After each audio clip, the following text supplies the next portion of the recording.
que la musique aille de l'avant. Moutoua maintenant apparaître dans la TV avec sa bande de journalistes qui se disent journalistes. Mais bon, non, tout ça décourager ma jeune artiste, tout ça décourager ma artiste, va c'est la Google ADST. On va le rater. News the King is the best. Subscribe. Tendance, nos heures, on est dépendant de pays. Et puis tendance, tu ne peux pas être numéro 1 à tendance. Non, c'est impossible. Pourquoi on a tendance à premier si vous mais le pouvoir y est remplacé. Pour qui tu veux la 26e place. Si on a Google à des tendances, qu'est-ce qui est bon pour la carrière de musicien? News the King is the best. Subscribe. C'est un grand. Vos photos tiennent à même rang, n'a pas grand et peu importe l'âge. C'est un gars qui a fait ses preuves. Mais pour moi, on a dit non, il ne subit en foi, surtout les connus de tous, n'a famille. Et ça l'aide par rapport à la carrière. Ça, c'est toi qui l'as dit. Il est en foi. Si, pas surtout qu'il y a Google ADS, vous avez quelque chose à touiller, vous avez non, il ne subit répondre directement ou indirectement à Fali. Parce que c'est Fali pour pas comme on l'a mambo, il y a tendance, il n'a pu faire, il n'a qu'à faire maintenant de vue. News the King is the best. Subscribe. Est-ce que guerre entre Fali Poupa n'a une autre ils ont bénéficié d'un autre mais toi tu dis qu'il n'y a pas une guerre, il y a une guerre en Europe. Si, pourquoi pas propos papa? Non mais les propos n'a dit.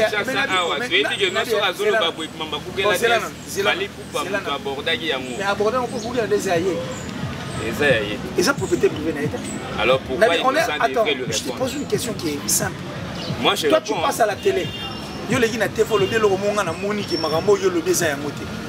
Mais je viens pour en fait réorienter les orientations. Est-ce qu'on est en guerre? On est à fond. Le projet va arrêter à monter. La lumière va empêcher à monter.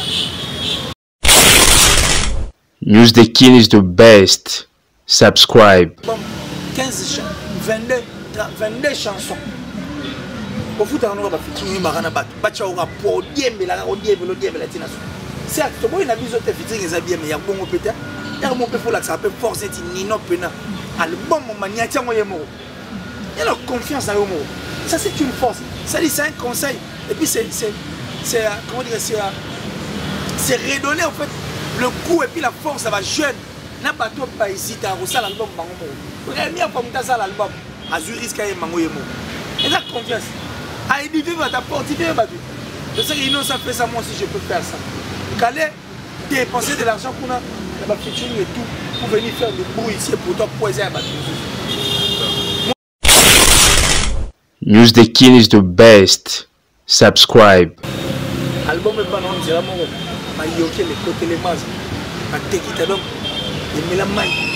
Si on a fois évidemment l'album on a ndenge monté ou ça garder nina et Zumba l'autre ça là un album ouvert au monde. Non mais quel album ouvert au monde? Donc les la rumba ils ont patrimoine matériel et comme n'est-ce pas que Banzembo le bien soit ezali na mboka na style la musique ya mboka na moi comme alternance internationale.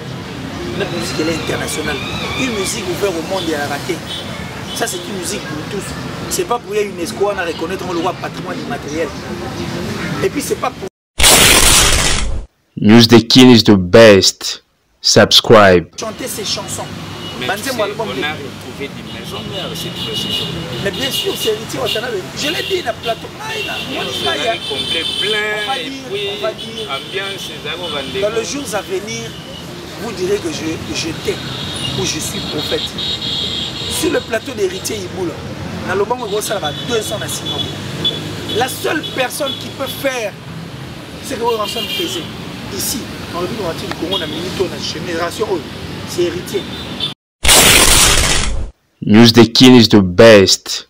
Subscribe. Fali Poupa na émission il y a confrère na biso moko parti à Paris a déclaré qu'il n'est pas être au courant il y a un éventuel featuring entre Héritier Watanabe.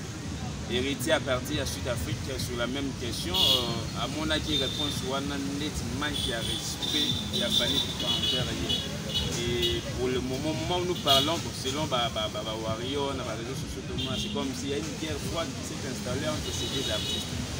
Yo a vu dans les années parfois la confusion. News the King is the best. Subscribe. News the King est le meilleur. Abonnez-vous.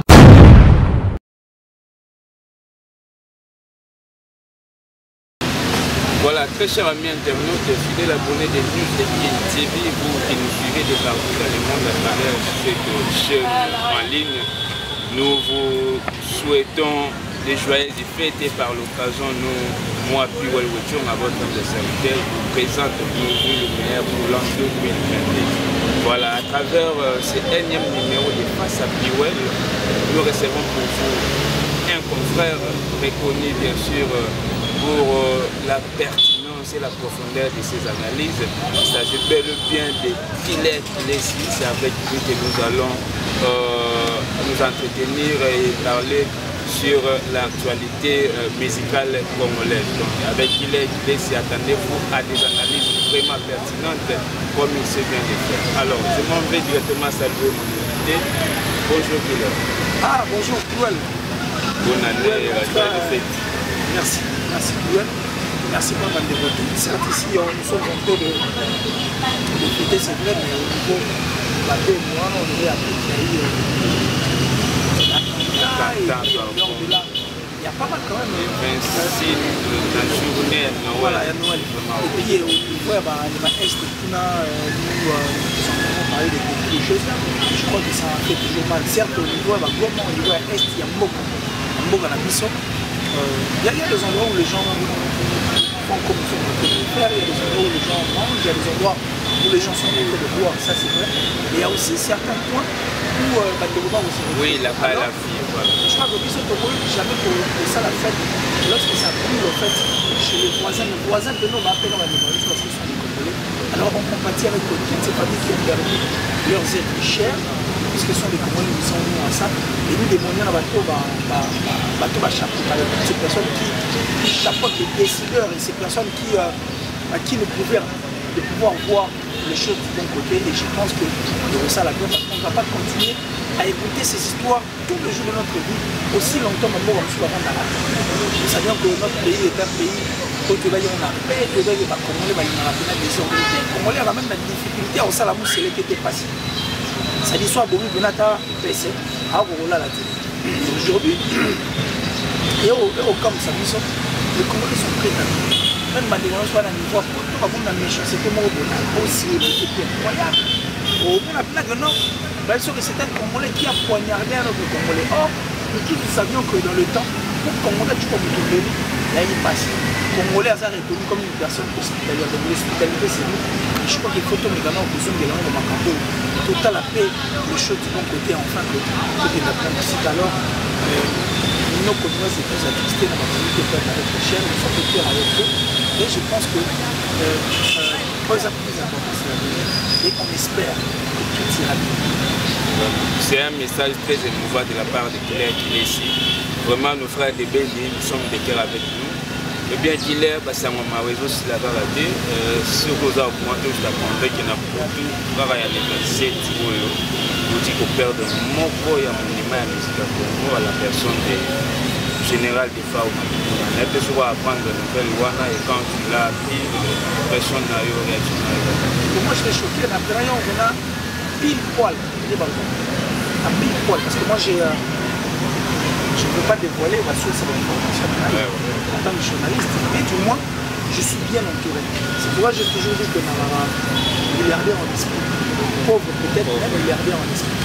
Donc moi ce qui compte pour moi ce sont les informations, pas les informations marrantes. On a payé une information et comme on a venu à pile poil, que le général Diop de fois vous avez quitté sur le site à 20h10, il voit Cameroun dans l'hôpital où il a fait la guerre. J'étais très touché et très choqué de voir que les pertes du général Diop de fois. Moi, je suis mort à ce niveau. Parce que perdre des icônes, ce n'est seulement pas perdre des icônes, Et c'est perdre aussi une partie de l'histoire. Mais à savoir là-bas. Nous avons une bibliothèque moins écrite. De tout ce qui perd une partie de l'histoire, il y a la musique. Surtout que les journalistes ont dit que les gens ont dit que les gens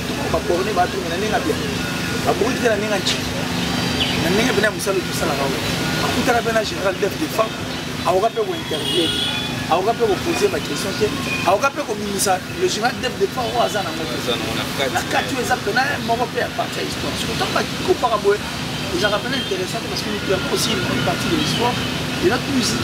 Peut-être qu'à travers Général Dev de on peut encore apprendre beaucoup. Big Star, Shock Star, Anti-Shock. Tu vois toutes ces histoires-là. Il y a beaucoup à apprendre sur le bateau. Et le fait que tous les questions on peut dire, le fait que tu allais dans la Marambosa éphémère, tu vas perdre ce qu'on va repère. Et puis tu vas perdre une grande partie de l'histoire de la musique. Moi j'étais vraiment très choqué. Et puis quand j'ai revu le journal de la revue vraiment un peu belle. Et puis la revue de parce que c'était l'une des chansons j'aimais bien suivre à la télé en fait. Par exemple, même on a le regretté qui n'est plus aussi. El Shabab, un grand chanteur. Les babas de Mimon. Ça dit Pio n'a pas des babas de Mimon ainsi de Képa. Mais c'était terrible. Génération au moins maintenant. Ça dit ça nous a ébouffé, ça nous a produit quelque chose. C'est-à-dire amour scolaire. Beaucoup de chansons. C'est des très belles chansons. J'ai vraiment revu beaucoup de choses. Je suis très choqué. Je crois qu'on a beaucoup de choses à dire sur le général Dev de Pau. Même ça nous a une autre émission. Mais ça, la moitié de la République du Congo, parce que la République du Congo a un seul problème. Il y a un grand défaut. Nous sommes dans la mort. On a Facebook, on a WhatsApp. Il va nous donner un mot. Photo quand des fois, ils vont photo là, au sang. Oui, moi, dans le général de Pau, on attend. On va photo là, on doit en attendre. Mais c'est si on a la statue, Facebook, WhatsApp, la story. La tournée venant na WhatsApp, mais si vous posez la général de Pau, il vient dans besoin d'eau. La commune comme besoin d'eau. Il a comme il vient parce que c'est ça la République du Congo. Nous aimons plus les morts que les vivants. Et si on ma paix démoniaque. C'est vraiment pitoyable. C'est vraiment pitoyable qu'il est dans le lobby chapitre général Dev il a tellement costaud que ce que tu fous là moi il s'est appelé mission Mbiba. Alors là je pense que l'actualité oblige. On a eu dernièrement tous à la guine dans le village qui ils ont 2 semaines avant le jeune leader inauspicieux. À Sali, rien à démontrer, rien à prouver de sous dans le monde musical congolais et puis en Afrique, il soit démontré. Tout ça, il y a chose où tu mets ça dans la musique.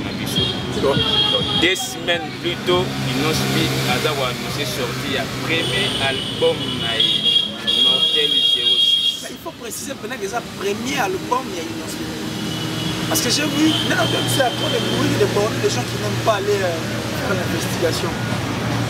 C'est-à-dire, Inosbi, et là, il y a un album, il y a une mixtape. Et puis, il y a un EP. Ce n'était pas un album. Mais le premier album d'Inosbi, Yangoul, Mortel 06. Premier album. C'est quoi ma question? Oui, mais c'est album à Boé-Salé. Puisque c'est un sujet déjà qui fait débat, qui fait jaser, la limite au pendant on a la partie de la conférence de presse. Qu'il est d'après eux, professionnels et médias, aux les acteurs majeurs, aux influencés, mais dans le débat petit, un débat musical. Alors, vous estimez que vous avez annoncé sortir l'album 2 semaines plus tôt. Stratégie ou une façon de communiquer, on a eu jugé qu'on n'a pas réussi. Ça bien. Parce que ça les maintenant on dit ça. Il a jugé très bien. Parce que tout ce qui nous a amené ça les côté. Il a son style de musique qui est la faux Congo. Ils ont influencé Batebele. Et puis il nous a amené un esprit. Il y a beaucoup moins à soutien à respecter Batebele. Et puis à ça vrai. Il nous a amené un esprit qui a soutenu les jeunes artistes en fait pas comme ici là. Il nous a amené un esprit d'orienter Bateau Bazara désorienté. Ça c'est innocent. Là, on a tenu à penser que la musique. Là, c'est vrai, parce que dans la conférence de presse, on a retrouvé tout le monde. J'ai dit tout le monde, chroniqueur, on a on ne peut pas imaginer que Baboye cause à la tête. Tout le monde était là, alors il peut s'imaginer. Voilà. Donc ça prouve combien il est vrai. Parce que Inos est sincère envers lui. Et c'est artiste, c'est une personne qui, on dirait son sali comme beaucoup ça. Alors le va vérité. Vrai, sur tout le plan, surtout la musique. Et quand il vient vers toi pour un featuring, et puis s'il veut te dire, après son orientation, il le fera. Imaginez que Azo Lela, la conférence de presse, au plus surtout tu as dit que na RD sont de toi bien au bout. Vous t'avez belle la peine en jean. Moutunayo peine belle en jean. Au tu les peine ah papa. Je vais la jean là-bas, je vais déranger. Je vais qui s'y met, et si là il y a un moment. Même sur la parfum, les gouttes de parfum, parfois tu es là, moi il y a là. Voilà, je me souviens, la couleur tout assez. C'est-à-dire que c'est ça en fait la réunion du Congo. C'est difficile. Comme on avait mon soit comme après ça, mais c'est rare. Mais si une autre analyse à bateau, et le réseau ça allait bien. Et ce qu'on empêchait était à permettre à utiliser un peu ça là-bas. C'est sorcier. Quand je dis sorcier, sorcier qui apparaît à la télé. Ce n'est pas un peu dur. Non mais quand je dis sorcier, c'est pour Ndogazani. Ndogaza Moutana ma secrétaire. Est-ce que ça dit Ndogaza Moutana ma secrétaire.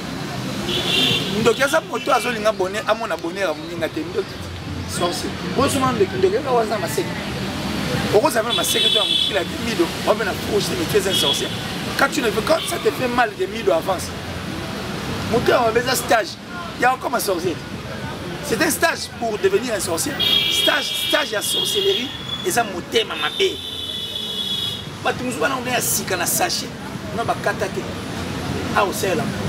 C'est-à-dire nous voulons que la musique aille de l'avant. Moutoua maintenant apparaître dans la TV avec sa bande de journalistes qui se disent journalistes.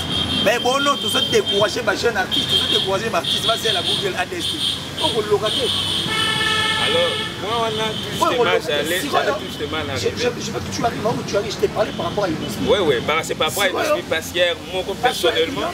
Parce que Inos est revenu à la télé pour dire aux gens, mais soit Moutazo, vous avez bosser dans ma rambo, mais tout justement, moi, personnellement, à un moment, dans la conférence de presse, na point quand on a Google ADS, na monnaie l'euro là, Inos Béabo réglé par contre. Non, il a réglé aucun. Il avait tellement pris du temps sur les mais oui, mais du temps parce qu'il a le souci de la musique.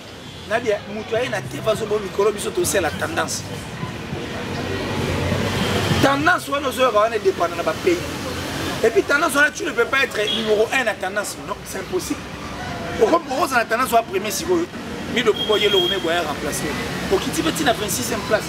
Si on a Google a des tendances, qu'est-ce qui est bon pour la carrière de musicien? Mais est-ce que qu'il est ici? Comment on a subi la carrière en froid? Aujourd'hui c'est un grand. Au photo tient la même rang, grand épilé, peu importe l'âge. C'est un gars qui a fait cette presse. Mais pour moi, on a subi en froid, surtout les a connus de tous, on a fallu. Et ça l'aide par rapport à la carrière. Ça c'est toi qui l'as dit. Il est en froid. Si, pas surtout qu'il y a Google ADS, vous avez ça douillé, vous avez ils subi répondre directement ou indirectement à Fali. Parce que c'est Fali pour pas tout. Comme on l'a membre, il y a tendance, il n'a plus faire, il n'a qu'à faire maintenant de vue. Et comme il est membre, tendance, il y a des membres qui sont là, nous serons mis dans la plateau. Mais je vais revenir ici. Quand quelqu'un veut désorienter Batou, et que Moutouan n'a orienté Batou, Baza à front. Est-ce que guerre entre Fali Poupa et Inos, ils ont bénéficié de Inos? Mais toi tu dis qu'il n'y a pas une guerre, il y a une guerre en si, pourquoi papa? Non, mais les propos là,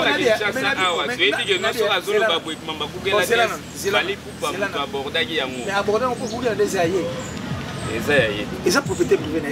Alors pourquoi il nous a défait le répondre? Je te pose une question qui est simple. Moi je toi tu passes à la télé. Mais je viens pour en fait, réorienter les orientations. Est-ce qu'on est en guerre? On est à fond. Le projet va arrêter à moi. Lumière va empêcher à moi. Ce n'est pas ce que pensent les Warriors. Voilà. Ce n'est pas ce que pensent les Warriors. Mais ce sont des fanatiques. Et des fanatiques, oh, parce qu'un mur d'ailleurs va déveler en erreur. Parce que quand on va parler de la banque, il va y avoir investigation. Ils viennent pour soutenir et leur moment où ils sont contraires. S'ils ne pensent pas ça, nous on est vraiment désolé. Le plus important pour nous, c'est que la musique congolaise, il faut qu'il y ait des initiatives bonnes. Et puis le reste, nous on s'en fout. Le plus important, musique. Yemba, Beta, Bina la dernière position. Parlons maintenant de l'album en question, Mortel 06. Chose dite, chose faite. Il n'ose pas pour mettre les 26 albums, sorti album Mortel 06. Les 26 na minuit. Dans la plateforme, puis à téléchargement, y compris YouTube, tout le monde a l'album Mortel 06 avec une quinzaine de titres comme ça. Alors, qu'il est Simolo Belli, analyste de musique, album 1, beaucoup de choses en profondeur. Sur le plan format, non, sur le plan forme, affiche, nanos. En tout cas, c'était très bien. Déjà, moi, j'ai toujours fait confiance à Inos depuis. Je sais qu'en lui, il y a tout le monde, les artistes musiciens le savent. C'est pourquoi c'est bien papa m'a rappelé. Et puis, tout ce que Inosbi fait, et ça, il est au hasard. C'est pas au hasard. C'est pas un hasard tout ce qu'Inosbi fait. Et Maramoutou a ça, il a porté la Rabiso à l'Ikamouassi. Et puis, permettre à Rabiso. Tous les sujets, il y a des éléments, il y a la matière, en fait, il y a un solo. Et puis, ça a vu sur la fille, la rétorque, tout ce qui nous fait. La fiche était impeccable, la conférence de presse était impeccable. Et aujourd'hui, on parle de la sortie de cet album. Et un album qui vient du jamais vu. À l'exception de démonstration à force. Combien il est fort, combien il a confiance en lui. Faire un album seul. Oh, vous n'auditionnez que la voix et puis, première fois que cet album, on a un risque que l'artiste est musicien de l'Ébat, même l'artiste, Arrose risque. Il y en a plein comme ça qui peuvent jamais prendre le risque de sortir un album s'il vous plaît. C'est sans featuring.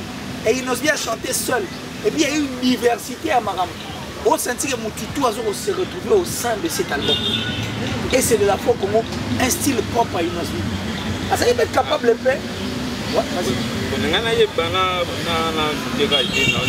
apport nini ya Mortel 06 et et non a faux Congo et non a faux Congo ça l'a déjà justement c'est ce que je suis fait dire na faux Congo et na diversité il y a musique et puis eux qui sont nilo to lunato ça dit quelqu'un qui se sent dans sa peau et qui chante qui ne force pas et ma texte na 4 et ça la insanité te mutation le hôtel au bout na 4 azati tu vas sur pesa sima kuna azati tu vas sur kabola bilo kuna 4 azati. C'est une sorte de réalité à vie. Des chansons comme Hey Dieu, quand tu écoutes, déjà hymne national, il y a tout. Il y a un père, une chanson qui édifie, qui fortifie au fait. Ça dit, de son jeune âge, on ne peut pas retrouver cette ingéniosité. Moi, ils en ont pris mon nom. Ça dit particularité, non. Surtout qu'est-ce qu'on a particularité, risque on a à Zui. Il y a un bel album, Yemoko.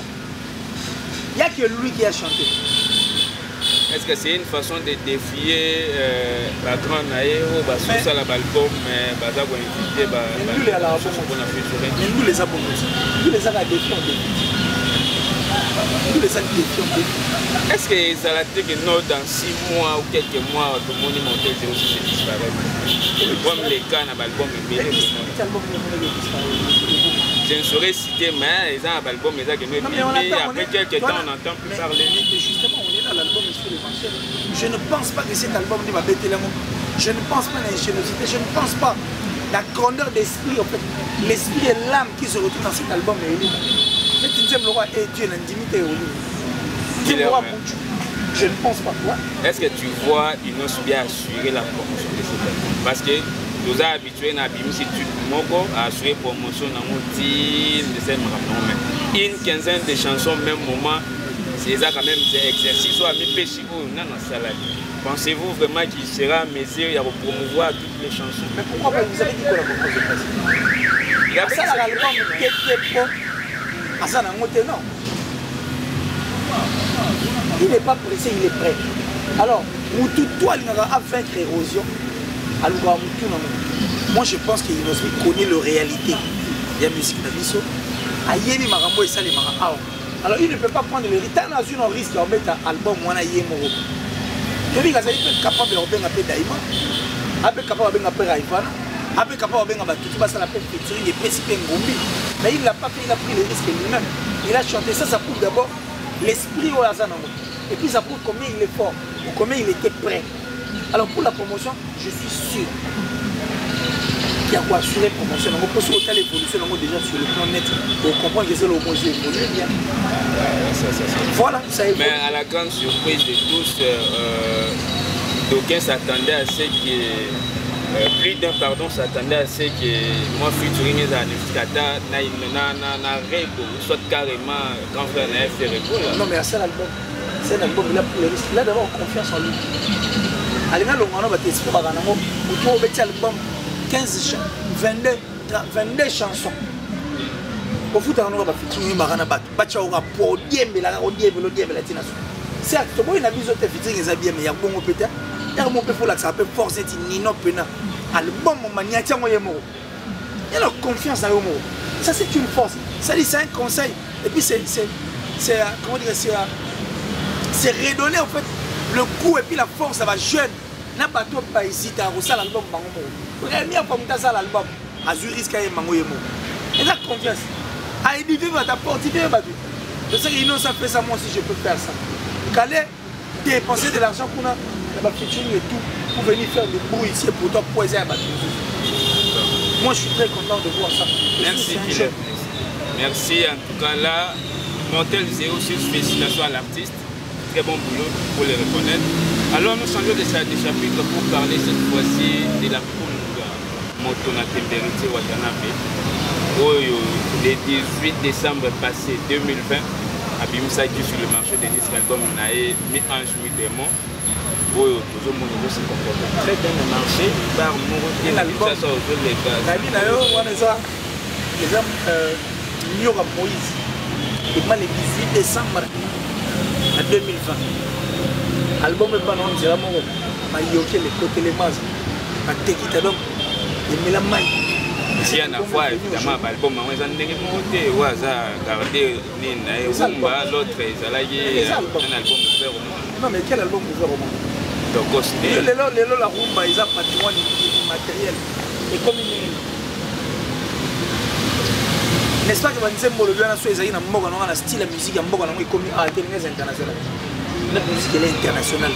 Une musique ouverte au monde et à la raté. Ça c'est une musique pour tous. C'est pas pour rien UNESCO on a reconnaître le roi patrimoine immatériel. Et puis c'est pas pour rien. Obama le big nul n'a vu ça la rumba elle est internationale. Pour ceux comme il y a la loufoua, côté à côté comme il y a 244, c'est international. Qu'est-ce que tu veux faire avec comme tu veux? Dans cette musique on retrouve rumba de la Kati. On retrouve toute la musique n'a vu ça. L'album d'Héritier Watanabe, c'est un album où il s'est éliminé de Mamanzam. Mamanzam, on est sur la Liboso, nous avons fait un Matabis. Héritier avait mis la musique à la place à Liboso.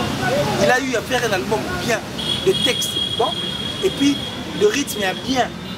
Il s'est investi dans la musique, et puis épaisse sur épaisse. Album, mon album, il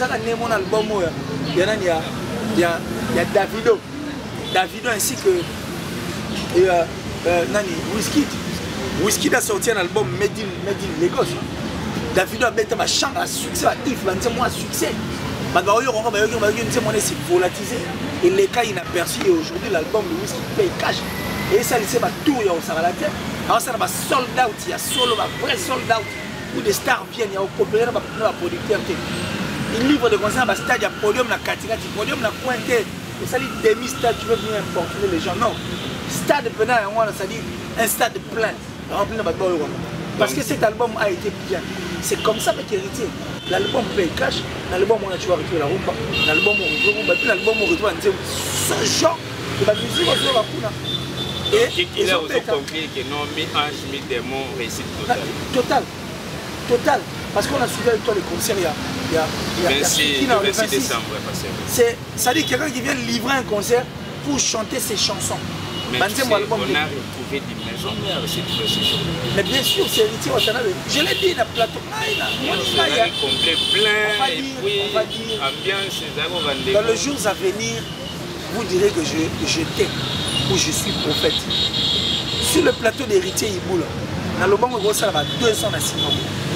La seule personne qui peut faire ce que vous faisait ici, en République du Congo, dans la génération, c'est Héritier.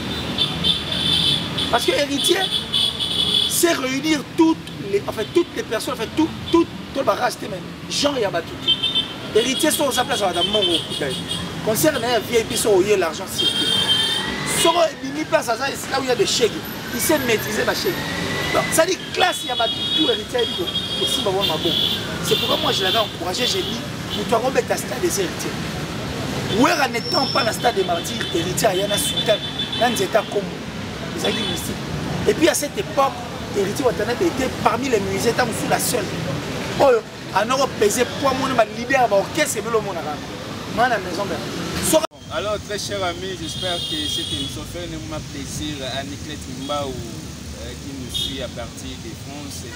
Lorette Mbaou, je vois en Allemagne Corneille Ilunga, pourquoi oublier Évangile Martin, Balia Isabella Gabriel, mes salutations à tout le monde. Eric Mouchungez, il est très puissant, chef de bureau au CC Goma. Alors, il est ici, dans le chapitre 4 Héritier Watanabe. Par rapport à ce qui s'apparente comme une compréhension ou bien confusion.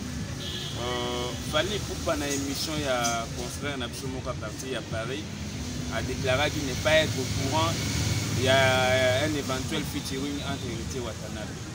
Héritier à partir à Sud-Afrique sur la même question.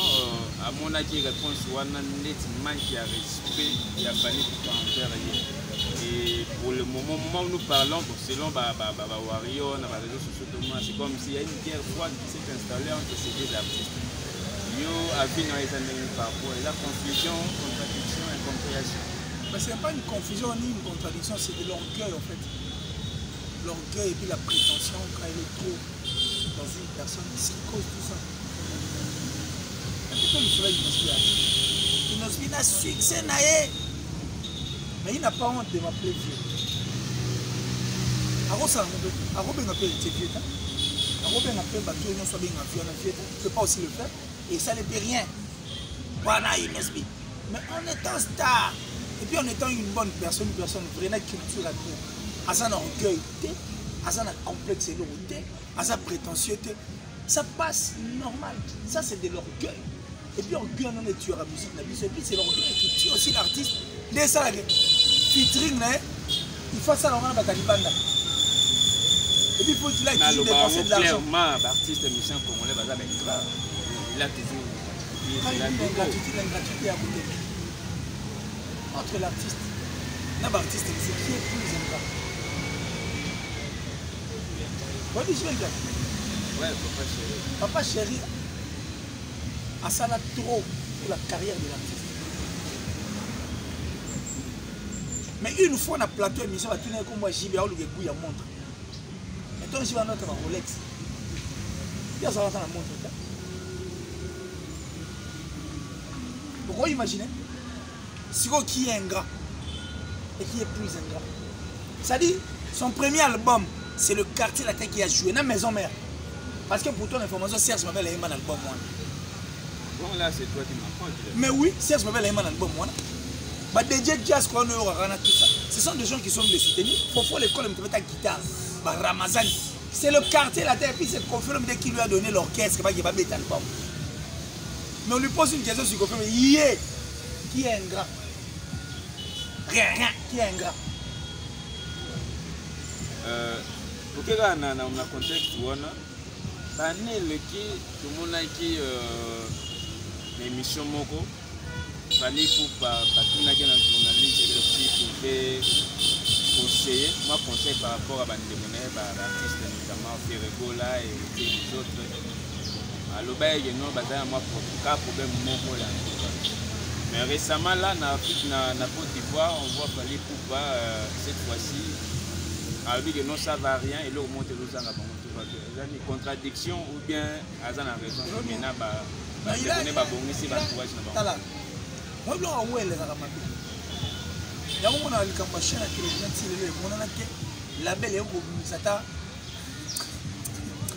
La belle est artiste et l'orchestre n'arrive même pas à donner de l'énergie aux musiciens.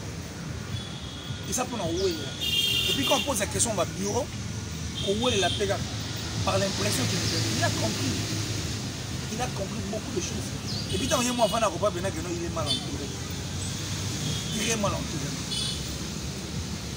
Il est ici. La question est vraiment personnelle parce qu'il y a par rapport à tout. On va dire que nous avons tout le temps. Et ça, mon bateau va souffler une réponse au bateau va atteindre. Mais qu'il est ici. Jamais pas pour s'il a fallu pour pas au 20 ans. Aux awana pour nous diminuer artiste pour nous. Je l'ai diminué. Côté naïo le barrage bien de la pour tout le monde a bastard du bon bataka par-ci par-là. Mais il n'y a pas de problème. Programme naïo aucun artiste congolais à Zanango mais nous sommes pas qui le programme est fait par rapport à quoi? Pourquoi ils apprennent sauf pour un solo ami de lui de solo d'abord. C'est ça le monde dans poto ozongi l'autre qu'il est ici ba pour ça fallait pour pas avant de à mon avant c'est pas possible. Net si vous en avez pour ça fallait il a fallu ni natanga bon il a fallu pour le lycée. Dernier concert à guichet fermé dans Sophie Hotel Ivoire. Nadia, au moins il y a des guichets fermés. Il y a des soldats où il y a le quota. Comme un producteur. Soldats où il y a la visibilité, papa. Soldats où il y a le whisky d'autobéta. Soldats où il y a faux. N'a star, va payer billet, va hôtel andoulé. Soldats où il y a moins. Ça prouve la force en fait de l'artiste. C'est de quel soldat dont tu parles? Parce que c'est inconcevable que vous nous parlez de prouesse Moro Awa, mais aussi longtemps que l'artiste est ici. Mais c'est inconcevable. Comment est-ce possible? Bino calendrier du Mara sur l'album est fini. Et puis vous avez un album est bête après calendrier du. Et ça les Marawat. Donc c'est que Bino Kala, voilà ma casité. Il faut ça les maner, n'est pas Gims, pas Salara, n'est pas whisky, pas Salara, n'est pas Chiba, banani, pas Daju, pas Salara, pas Niska, pas Nino. Ça dit, pas programme d'un concert, pas son billet. Et il y a un concert jour sorti album. Parce que, est-ce qu'on joue un artiste en fonction de l'album à Siga, toi en fonction de Marambo à Salakala? N'évitez son nom, c'est faire comment? Kofi a pu faire un truc du genre, et ça rapport à moi, il y a un cours d'appel à Versailles, il était compliqué, mais Kofi avait sorti un calendrier avec les gens de Bibi. Bon, malheureusement, c'était un problème technique, nous sommes obligés de nous limiter ici. Il est plein de monde dans les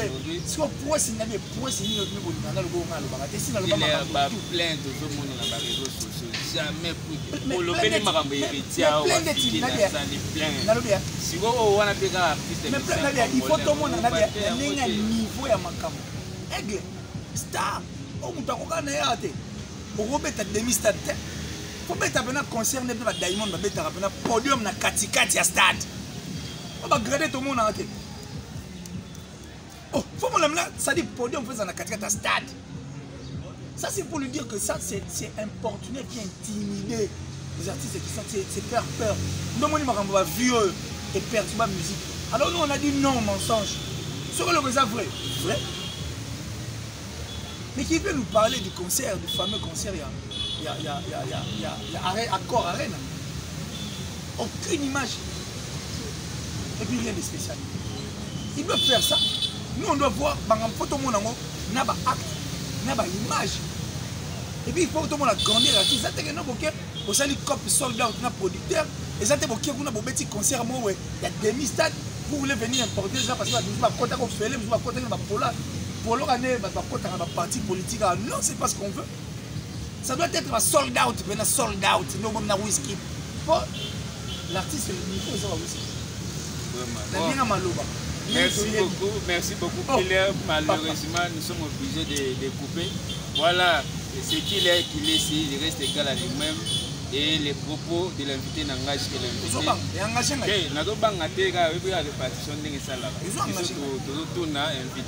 Nous on fait de la musique. Je pense que Killer, malheureusement, les lots, je m'appelle technique et aujourd'hui sur les sous vraiment au cours en profondeur. Pour moi c'est un honneur, merci de nous disposer. Merci beaucoup. Merci beaucoup. Et moi dernière parole bah écoute, j'aime tout le monde. J'aime tout le monde. La Tichou la plus suspecte, la plus discrète de la France. La sorcellerie n'est pas un travail d'équipe. Si tu es sorcier, reste sorcier seul. Gianni, si tu as tué un peu de Bangamouchou, je suis alors le gourou du temple du Temple. Vieux Nanga, merci. Merci à mon papa chéri, Joe Lili Atala, le patron de Translation 7 qui est en vacances à la campagne. En tout cas, merci infiniment, papa. La top modèle la plus suspecte, la plus sexy plutôt, et puis la plus belle, en tout cas de sa vie, de son pays, la plus sexy. C'est vrai, je dis merci à mon chéri, moi je viens de dire merci. Depuis les États-Unis, Yannick Kayen à la vraie monnaie invisible de l'homme à la précision de la mort de Suisse. Merci infiniment. Bill Mobuka, merci. Et puis Viens Rodini, depuis la France. Bah, tout le monde moi je les aime. Et là, mon fort à dire, j'ai mon domaine de Basile. Tu as fait mon oncle à ça dit, la torche était pour la lumière. La lumière est étoilée dans la lampadaire. Et il est étoilée dans la lumière publique. Et il est là où tu dois sur mon affaire. Tu dois remarquer que tu dois pas comme on analyse. Alors, tu pandis. Bah, c'est retrouvé. Et il va se passer quand on va le coûter à la terre. Bah, le million de vues. Nous avons 1 milliard de vues. Mais disent que dans 6 ans, c'est que YouTube les a fait. Là, c'est notre débat. Merci beaucoup, Killer. Voilà, très cher ami de King. Voilà, moi, votre homme de serviteur, Kiwel Wuchonga. J'étais très content de vous avoir présenté cette émission. J'espère que vous avez aimé. Et bien, vous qui n'êtes pas encore abonné à cette chaîne, abonnez-vous. Surtout, n'oubliez pas d'appuyer sur la notification pour être informé en temps réel. Abonnez-vous massivement. Joyeuses fêtes à tout le monde et mieux le bonheur encore une fois de plus à tout le monde. Merci, à la prochaine.